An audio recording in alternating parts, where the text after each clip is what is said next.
अ, सर्वप्रथम मी आमचे प्रदेशाध्यक्ष हर्षवर्धन सपकाळजी व माननीय आमचे प्रेरणास्थान माझे राजकीय गुरु संजयजी दत्त यांचे आभार मानेन की त्यांनी मला या पदासाठी माझी नियुक्ती केली. त्यासाठी मी त्यांची मनापासून खूप खूप आभारी आहे.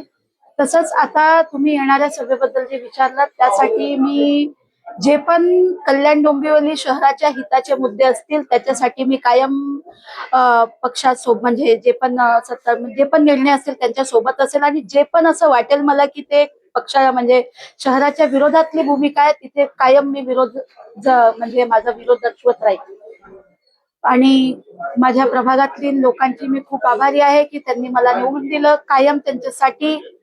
मी कायमच त्यांच्यासाठी उभी राहीन आणि त्यांचे प्रत्येक सुखादुःखात जिथेही मला पोहोचणे शक्य असेल तिथे पोहोचून त्यांच्यासोबत.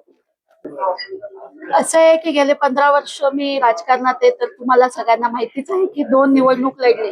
2 निवडणूक हारल्यानंतर तिसरी जिंकणे आणि इथपर्यंत पोहोचणे काय इमोशन्स असतात ते शब्दात मी जाहीर करू शकत नाही. पण मी आज खूप खुश आहे आणि या सगळ्या गोष्टीचं श्रेय माझे पती योगेश कुलकर्णी यांना जातो की त्यांनी कायम माझ्या पाठी उभं राहून मला